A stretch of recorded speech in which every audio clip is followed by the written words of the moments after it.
지고 내 구주 주시는 종을 늘 찬송하겠네. 내 은혜로신 하나님 날 도와주시고 그 크신 영광 널리 펴 다 알게 하소서. 내 주의 귀한 이름이 날 위로하시고 이 귀의 음악 같으니 참 희락되도다.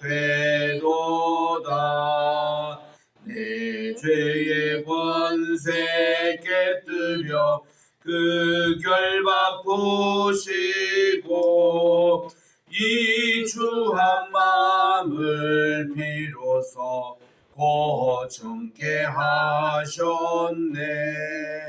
아멘. 200장 찬송입니다. 달고 오묘한 그 말씀. 200장 찬송.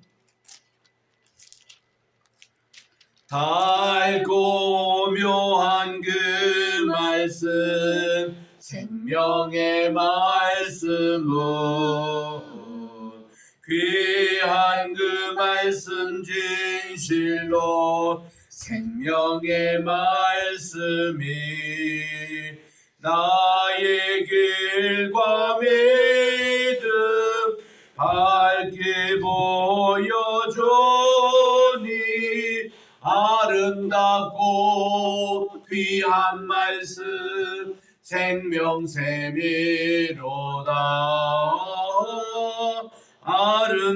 아름답고 귀한 말씀 생명샘이로다. 귀한 주님의 말씀은 내 노래 되도다. 모든 사람을 살리는 생명의 말씀을 값도 없이 받아 생명길을 가니 아름답고 귀한 말씀 생명샘이로다. 아름답고 귀한 말씀 생명샘이로다. 널리 울리어 퍼지는 생명의 말씀은 마음의 용서와 평안을 골고루 주나니 다만 예수 말씀 듣고 복을 받네. 아름답고 귀한 말씀 생명샘이로다.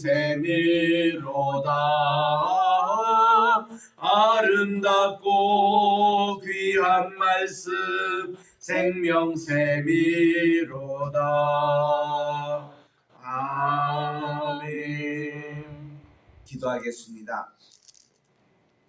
참으로 좋으신 하나님 아버지, 주님의 은혜와 사랑을 진심으로 감사를 드립니다.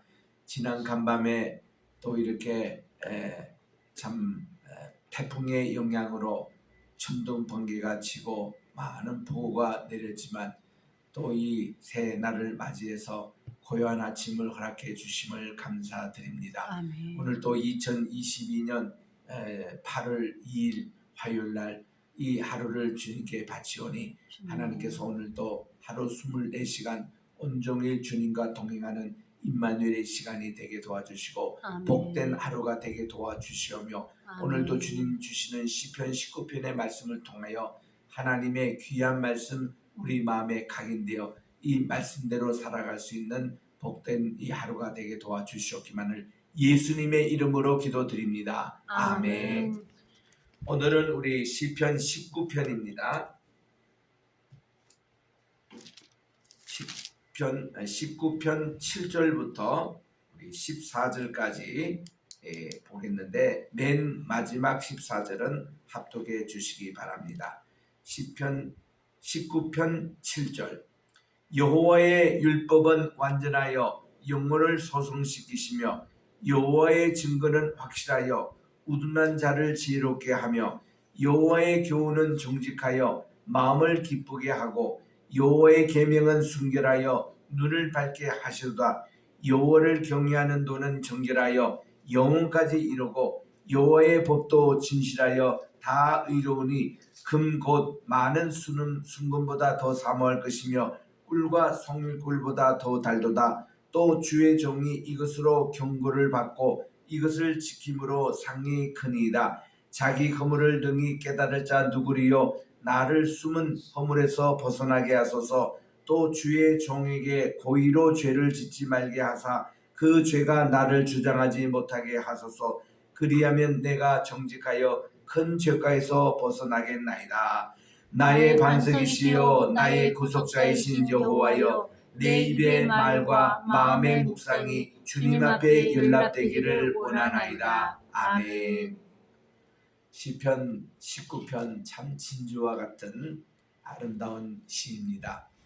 여기 우리 다윗은 어릴 때부터 양손에 두 가지 하나님께 예배를 하고 있습니다. 1절부터 6절까지는 자연과 더불어 하나님을 영광 돌리는, 하나님께 영광 돌리는 그런 생활을 하고 있습니다. 다윗은 목동으로서 북자연과 친화적인 그런 관계를 갖고 있습니다. 그래서 그는 이런 자연을 통해서 하나님께 찬양을 드렸던, 그리고 또 한 손에는 그는 하나님의 말씀이 있었습니다. 그래서 오늘 7절부터 11절까지는 여호와의 말씀의 7가지 특징에 대해서 말씀을 하고 있고 12절부터 14절까지는 다윗의 기도로 마무리 짓고 있습니다. 오늘 이 내용을 살펴보도록 하겠습니다.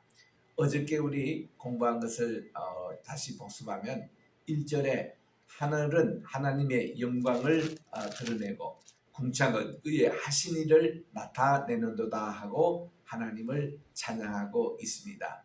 정말 이 구절의 말씀은 많은 2000년 이상 참 심금을 울렸던 그런 내용입니다. 우리 하이든의 천지창조라는 오라토리에 보면은 1부가 끝나는 마지막 합창이 이 시편 19편 1절로 이렇게 끝나고 있습니다. 그만큼 아주 위대한 노래죠.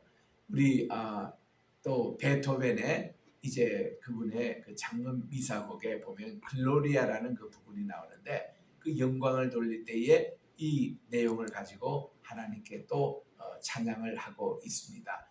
그래서 참 이런 음악가뿐만 아니라 닐스 암스트롱 이분이 1969년 7월 21일 달나라에 착륙했을 때에 이 시편을 암송하면서 그가 인간의 첫 발자국을 이 달에 찍었다고 그럽니다. 그 위에 보면은 지구, 아름다운 지구의 모습을 보면서 19편의 이 말씀을 찬양하며 내렸다는, 그래서 이 19편이 그 후에 더 이렇게 유명하게 된 것을 우리가 알 수가 있습니다. 우리 어저께도 살핀 대로 이렇게 2절부터 6절에 보면은 태양을 하나의 비유로, 이렇게 태양이 마침 아침에 동이 뜰 때 보면 신방에서 나오는 신랑처럼, 그리고는 하루 종일 장사의 장사처럼 이렇게 용사처럼 부지런히 이렇게 활동하다가 이제 저녁에 장막에 들어가는 이런 모습을 그렸습니다마는, 이것은 뭔가니 그 당시에 이집트에서 태양을 가지고 신을 섬겼습니다. 태양으로 당신들이 신을 섬겼지만 하나님의 편에서 보면은 그게 다 피조물이라는 거예요. 태양도 그렇고 달도 그렇고 별도 그렇고, 그래서 이제 태양이 이런 활동을 하는 것도 다 하나님의 수중에 있다는 것. 그 태양조차도 하나님을 찬양하고 그분의 하신 일을 나타낸다는 이것을 예로 이제 들은 것뿐인데, 이 로마 캐토릭에서는 요 구조를 가지고 천동설을 강하게 주장을 했습니다. 천동설 그 내용을 살펴보니까 그리스 로마 시대 때에 이미 이 아리스토텔레스도 이것을 강하게 얘기했더라고요. 이 하늘이 움직인다. 그래가지고 여기에 있는 대로 태양이 이렇게 움직이는 그런 천동설을 얘기를 했습니다. 그런데 코페르니쿠스가 지동설을 얘기하면서 아니다. 지구가 돈다. 그런 얘기들을 해서 지금은 이제 다 지동설을 우리가 얘기하게 되는 거죠. 제가 지난 목요일 날 이런 예화를 들면서 담을 뛰어넘는 믿음을 가지고 우리 갈릴레오도 이제 이 지동설을 받아들이면서 지구가 이제 돈다라는 이걸 가지고 종교 재판 회부에 넘겼죠.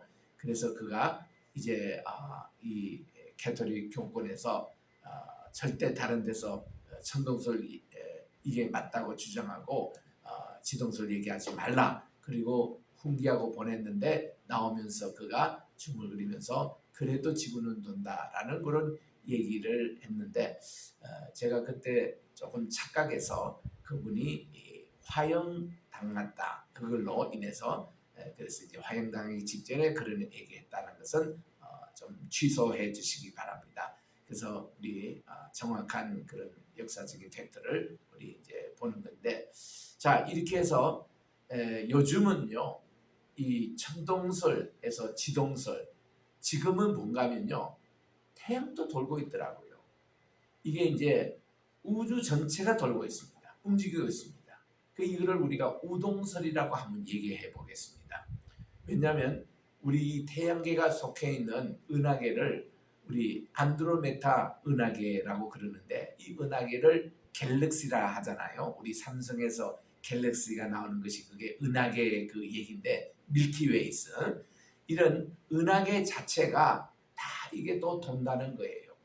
그래서 이 우주는 모든 이 운행이 지구도 돌고 또 태양도 돌고 은하계도 움직이고 우동설 이렇게 요즘 이렇게 세계가 달라졌습니다. 이런 세계관인데 이런 2절에 3절에서 6절 사이에 이렇게 하나의 그 예를 들어서 태양이 이렇게 하는 것도 다 하나님의 섭리에 있음을 다윗은 찬양하고 있습니다. 이제 7절부터 하나님의 말씀의 7가지 특징 참 이거 잘 정리된 거예요. 7절에 보니 여호와의 율법은 완전하다 영혼을 소생시키시며 하는데 거기서 보면은 앞에 소절은 하나님의 말씀의 특징 뒤에는 이것의 역사 이 두 가지인 관점에서 보시면 되는 겁니다. 우리가 마치 기독교 모든 교리도 교리와 윤리가 늘 따라붙듯이 여기도 여호와의 율법의 특징은 뭐냐? 완전하다. 그럼 그 역사는 뭐냐? 하나님의 영혼을 소생시키고 있다는 거예요.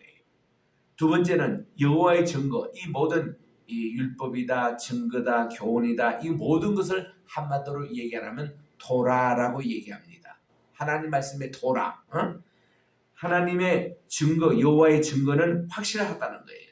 그래서 우둔한 자를 지혜롭게 하는 특징이 있다는 겁니다. 역사가. 세 번째 여호와의 교훈은 참 정직합니다. 그래서 마음을 기쁘게 합니다. 네 번째 여호와의 계명 이 여호와의 토라는 순결해가지고 눈을 밝게 한대요. 우리가 이렇게 눈을 밝게 하는 것도 하나님의 말씀 계명으로 우리는 순결해지구나. 그리고 다섯 번째 9절에 여호와를 경외하는 도는 정결하여 영문까지 이른다는 거예요. 그리고 여섯 번째는 여호와의 법도 진실하여 다 의롭다는 것입니다. 그리고 일곱 번째는 하나님의 말씀은 순금보다 더 사모하고 꿀송이보다 더 달아서 이것의 이제 결과로서는 이 역사로서는 주의 종이 이 말씀을 받고 이것을 지킴으로 상이 크다라는 일곱 가지의 하나님의 말씀의 특징이 나옵니다. 여러분 하나님의 법만큼 이렇게 완벽한 법이 어디 있습니까? 하나님의 말씀처럼 이렇게 완벽한 것이 어디 있습니까? 이거를 토라라고 그렇게 얘기하잖아요. 이 토라라는 말을 이렇게 어디서 나왔냐 조사해 보니 야라라는 날다 화살이 쫙 이렇게 날아가는 이거를 야라라고 거기에서 도라라는 이 말이 나왔더라고요. 화살이 난다. 여러분 화살이 날 때 보면 똑바로 이렇게 쫙 날잖아요. 그런데 이 궤도에서 벗어나 버리면 타겟에 맞추지 못합니다. 아무리 그렇게 날아가도. 그래서 이 화살이 똑바로 날아간다라는 이 말에서 의라는 말이 나왔습니다. 정의라는 말. 세데크라는 말이 여기서 나왔대요. 똑바로 바른 궤도로 날아간다는 것입니다. 만약 이 궤도를 벗어나서 이렇게 엉뚱한 방향으로 날아가는 것을 궤도를 잡아주는 것을 그것을 슈브, 회개라고 한다는 겁니다. 그래서 지금 다윗은 이런 믿음을 가지고 있는 거예요. 토라, 하나님의 말씀이 하나님이 가라사대 하면 그대로 되니라. 이것이 가장 완벽한 모습이거든요. 말씀이 그대로 성취된 이런 내용인데 그래서 이 똑바로 날아가도록 언제나 잡아주는 게 하나님 말씀 토라. 이게 의라는 겁니다. 그리고 이 말씀이 완벽하다는 거예요. 이게 순결하다는 겁니다. 그리고 또 이 말씀이 완벽하고 순결하고 깨끗하고 이게 정직하다. 이래서 우리 이 말씀의 7가지 이 특징을 하나하나 우리 묵상하면 얼마나 좋은지. 그래서 금방 우리 불렀던 200장 찬송에서 아름답고 귀한 말씀 참 생명의 말씀이다. 제가 우리 브라질 갔더니 브라질에서는 이 찬송을 후렴을 그렇게 열심히 부르면서 그렇게 하더라고요. 영어로 보면 그래요.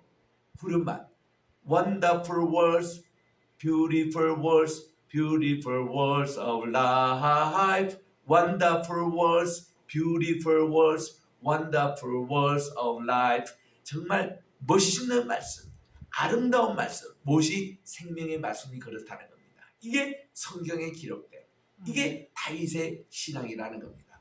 여러분 한번 생각해 보십시오. 다윗 시대 때 무슨 성경이 있었습니까? 그 당시에 이것이 뭐 루틴돼 가지고 두루마기를 개인이 가지고 있었습니까? 아무것도 없었어요. 이 말씀이 전부 다 신비에 새겨진 겁니다. 하나님의 그 모든 계명의 말씀이 그의 마음에 새겨져 가지고 이걸 가지고 그냥 묵상하고 이걸 가지고 살아가고 이 말씀대로만 지금 살아가는 다윗의 모습이라는 거예요. 그래서 이 말씀을 지금까지 7가지 그 특징으로 이렇게 보면 그는 말씀 중심으로 살았고 말씀에 벗어나지 않았고 말씀대로 순종을 했고 말씀의 열매를 맺어가고 참 이런 모습들을 여기서 이제 보게 되는 얼마나 감사한지 모릅니다. 이렇게 해서 우리는 자연과 더불어 하나님께 영광을 돌리고 찬송을 하고 그리고 말씀과 더불어 우리가 늘 경계하고 이 말씀대로 살아가는 이런 모습들을 얘기한 후에 이제 2절부터 14절 석절은 하나님께 기도예요. 기도. 그 찬양과 말씀과 기도 이 세 개는 우리 영혼의 비타민입니다. 항상 우리가 밥을 먹고 음식을 먹고 할 때 단백질 먹어야 한다, 탄수화물 먹어야 한다, 무슨 뭐 여러 가지 물도 잘 마셔야 된다 이런 거지만 우리 영혼의 3가지 비타민은 항상 찬양 드리고 말씀을 잘 받아들이고 그리고 기도 생활하는 것. 이건 3가지가 하는데 이 특징이 다 시편 19편에 나오는 거예요. 자, 그는 어떤 기도를 하는가 하면은 12절부터 14절에 회개 기도를 합니다. 회개. 그의 간절한 기도는 뭔가 하니 12절에 자기 허물을 능히 깨달을 자 누굽니까? 나를 숨은 허물에서 벗어나게 하소서. 그는 이 죄 문제예요. 죄 여기서부터 항상 벗어나게 해달라는 겁니다. 이게 회개입니다. 우리는 죄로부터 왜냐하면 이 죄에 있으면 정도의 길로 가지를 못합니다. 의의 길에서 벗어나요. 화살이 확 쏘는데 이것이 궤도 타겟으로 탁 꼽혀야 되는데 이 궤도를 그냥 벗어나 버리는 그런 이게 죄가 그렇게 얘기하는 겁니다. 그래서 하나님 제발 이 숨은 허물에서 벗어나게 해달라고. 그는 드러나는 죄뿐만 아니라 자기 꾀라는 것은 자기만 알고 있잖아요. 내 양심 속이고 이런 허물에서 벗어나게 해달라고 하나님께 기도합니다. 두 번째는 또 주의 종에게 고의로 죄를 짓지 말게 해 주십시오. 이게 그 죄의 목적입니다. 그 회개의 내용이에요. 고의로 죄를 짓는다는 것은 뭔가니 죄를 알고도 죄를 짓는 거. 내가 이게 살인죄다, 간음죄다, 이게 도둑질죄다 알면서도 짓는 것을 고범죄라고 그렇게 얘기합니다. 자범죄가 있고 고범죄가 있거든요. 고의로 예를 짓는 거. 자범죄라는 것은요, 자기가 이렇게 모르고 했는데 그게 죄예요. 이게 자범죄예요. 이 자범죄라는 것은 뭔가니 우리가요, 선인 줄 알면서도 선을 행하지 않는 것도 죄라고 그랬어요. 또 믿음으로 행하지 않는 것도 죄라고 그랬습니다. 그게 다 히브리서 히브리서와 야고보에서 나오는 그런 죄입니다. 그리고 우리가 보면은 뭐 살인하지 말라 하는 거를 살인 안 한다고 그게 죄가 아니에요. 선한 우리 사마리아 비유해 보니까 한 사람이 강도에 지금 불량당에 지금 달에서 그만 죽어가고 있습니다. 근데 거기에 제사장이 지나가 보면서 그냥 갔어요. 레위인도 그냥 갔습니다. 물론 그분들이 바빠서 그렇겠죠. 이제 예배를 인도하러 가야 되고 어디 신방 중에 있고 이런 분인데 그냥 간 겁니다. 근데 이게 상처를 당했던 사람은 그 사람들이 기대했는데 제사장이 오시네, 레위인이 오시네 기대를 했는데 그냥 지나가 버릴 때 마음의 상처가 얼마나 있었을까요? 자기도 유대인인데. 그런데 이 동족도 아니고 이방인 취급하던 사마리아 사람이 오는데 자기에게 7가지 이 동사가 나와요.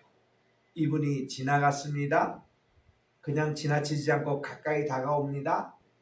그리고 이렇게 부상이 심한 것을 알고 기름을 부어줍니다. 물도 먹여줍니다. 그분을 이 짐승에 태워가지고, 요즘으로 말하면 자기 자동차에서 태워가지고 주마까지 데려갑니다. 그리고는 그분으로 하여금 다 치료를 받게 합니다. 또 밤새도록 그분 자지도 않고 이분을 간호해 줬습니다. 마지막으로요, 그 다음날 아침에 자기가 지금 비즈니스 출입 때문에 어디 가야 되는데 내가 갔다가 3일 만에 반드시 다시 돌아올 테니까 그때까지 모든 이 치료를 잘 해주려고 하고 이 모든 병원비도 미리 선불로 지급하고 갔다 와서 더 돈이 들면 그것도 내가 갚아주겠다고 하고 가는 거예요. 7가지의 그런 사랑의 동사를 실천하고 있는 겁니다. 여러분, 지금 아까 레위인과 그 제사장은요, 자범죄를 짓고 있는 거예요. 적극적인 선을 행해야 되는데 적극적인 사랑을 해야 하는데 그거를 기피하는 것도 죄라고 성경에 나오는 거예요. 그래서 우리는 2가지 죄, 내가 하지 말라는 거 아니면 그거는 아주 소극적인 우리 죄라고 그래요. 근데 이 적극적인 죄가 무섭습니다. 이거 사랑을 알면서도 하지 않는 거, 이거 반드시 하나님의 뜻이라고 알면서도 그냥 지나가는 거. 그 우리가 기도하지 않는 것, 예배 드리지 않는 것, 전도하지 않는 것, 선교하지 않는 것, 이게 다 그런 제목에 속하는 거예요. 그러니까 하나님께서는 심판대에서 우리에게 물으실 때에 반드시 소극적인 죄만 물으신 게 아니라 적극적인 죄도 물으신 거예요. 내가 장로냐? 내가 권사냐? 내가 집사냐? 내가 목사냐? 내가 선교사냐? 너 얼마나 기도했느냐? 얼마나 전도했느냐? 얼마나 내 뜻을 실천했느냐? 여기에 대해서 우리들도 할 말이 있도록, 여기서 보니 주여 나로 하여금 고의로 죄를 범하지 않고 그 죄가 나를 주장하지 못하게 하소서. 여러분, 우리가 늘 죄대로 타는 게 뭡니까? 죄가 나를 주장해서 그렇습니다. 사도 바울도 고민했지요. 그가 복음 전하는데 벌써 한 15년 세월이 흘렀을 때 그때 로마서를 쓴 거거든요. 로마서 7장에 보니까 이런 고백을 합니다. 내가 이 마음으로는 하나님의 법을 따르려고 애를 쓰지만 그러나 내 속에는 육신의 또 법이 있어가지고 나도 모르게 이 죄성이 나를 끌고 언제 또 죄를 짓는지 모른다 이거예요. 이 두 것 때문에 계속 싸운다는 거야. 왜 그렇습니까? 우리는 조상 때부터 선과 악을 알게 하는 그 나무의 실과를 따먹어서 이거를 토해내지 못하기 때문에 이게 늘 우리가 죽을 때까지 있는 거예요. 그러니까 이게 늘 갈등을 일으키는 겁니다. 그래서 이 바울도 이렇게 해서 오호라 나는 참 공고한 사람이로다. 이게 사망에 이른 것은 누가 나를 구해주랴 하면서 그 다음 대답이 어허라 예수 그리스도의 복음, 우리 주님의 그 보혈이 나를 여기서 구출해 주는 거구나. 그래서 로마서 8장 1절부터 들어가면은 그가 정말 내가 예수님 안에 있는 이 자체가 얼마나 행복한지. 왜냐하면 우리가 예수님으로 인해 가지고 이 모든 죄의 문제가 해결을 받을 수 있는데, 바로 죄와 사망의 법에 있던 우리가 예수님의 그 능력으로, 성신님의 능력으로 우리가 생명과 성령의 법으로 우리를 해방시켜 준다는 이런 8장 2절, 로마서 8장 2절 유명한 말씀이지 않습니까? 그걸 자기가 했다는 거 아닙니까? 지금 이 다윗도 그 죄가 저를 주장하지 못하도록 해주십시오. 여러분 오늘 또 그런 기도 한번 해보세요. 하나님, 정말 우리가 이 세상에 착하게 살고 싶고 하나님 뜻대로 살고 싶은데 항상 내 속에 있는 죄성이 우리를 자꾸 끌어당깁니다. 그러면 나도 모르게 이 죄성에 끌려가지고 이렇게 실수하고 죄를 범하게 되거든요. 그래서 우리는 정오에도 하나님 오전의 생활을 또 반성해 보며 내가 또 고범죄 지은 게 없는지, 자범죄 주님께 지은 죄 없는지, 내가 죄성에 끌려간 내 자신의 모습을 없는지 3번씩이나 하루에 반성하며 기도하며 회개할 때 우리는 이렇게 늘 영혼을 깨끗게 할 수 있는 이런 기도를 하는 게 지금 이 다윗의 이 기도예요. 그리고는 보니까 그리하면 내가 정직하여 큰 죄악에서 벗어나겠습니다. 고범죄와 자범죄 이거 짓지 않도록 하나님께 이렇게 좀 기도하면서 하나님께 기도하면서 우리 이렇게 13절에 얘기하는 거예요. 이거 회개 기도들 하자는 겁니다. 그리고 14절의 마지막 기도의 내용이 나의 반석입니다. 나의 구속자이십니다. 그 여호와께서 내 입의 말과 마음의 묵상이 주님 앞에 연락되기를 원합니다. 우리 시편 141편 3절에 보니까 주여 파수꾼을 내 입술에 보내주셔서 내 입술의 문을 지켜주십시오. 그렇게 참 기도하지 않습니까? 또 히브리서 13장 15절에 보니 나의 입술에 하나님께 드리는 예배는 찬양이라고 해요. 찬미의 제사라고 했습니다. 그래서 이런 입술을 지켜달라. 그래서 우리가 같이 우리 복음서는 찬양하며 우리 기도하겠습니다만은 같이 한번 불러보겠습니다. 나의 입술의 모든 말과 나의 마음의 묵상이 주께 연락되기를 원하네.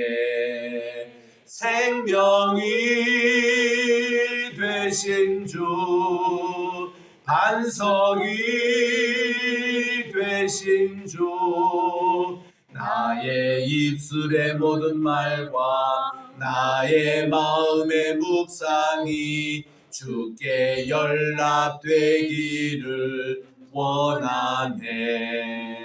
기도하겠습니다. 하나님 아버지, 오늘 또 주신 시편 19편의 말씀 7가지의 하나님의 말씀의 특징이 나를 이렇게 변화시켜주고 정결하고 완전하고 주님 앞에 연락되는 생활을 한다는 것을 고백한 후에 이 다윗은 하나님께 간절히 기도를 드렸습니다. 이런 생활을 하도록 내 마음에 내 있는 그 뜻을 잘 따라지 육신의 법인 그 죄성에 빠지지 않도록 항상 지켜주고 우리가 회개하는 그런 시간을 갖거든요. 늘 마음에 주님께 하는 기도가 내 입술의 모든 말과 내 마음의 묵상조차 모든 생각조차 우리 두뇌 세포 하나하나조차 주님 이것이 주님께 연락되기를 원한다는 그런 귀한 내용들을 우리가 기억하면서 우리들도 이러한 기도, 이러한 정결한 생활, 이런 경건한 생활을 할 수 있는 오늘 하루가 되게 도와주시옵기만을 간절히 바랐고 원합니다. 오늘도 우리 주님 앞에 귀한 예물을 바치는 손길이 있습니다. 기도의 제목을 담아 주님께 바치는 이 귀한 예물을 주께서 받아 주시옵시고 아버지 오늘 또 주님 앞에 간절히 기도드릴 때에 기도 주님께 연락되는 귀한 이 시간이 되게 도와주시옵기만을 예수님의 이름으로 감사하며 기도드립니다. 아멘.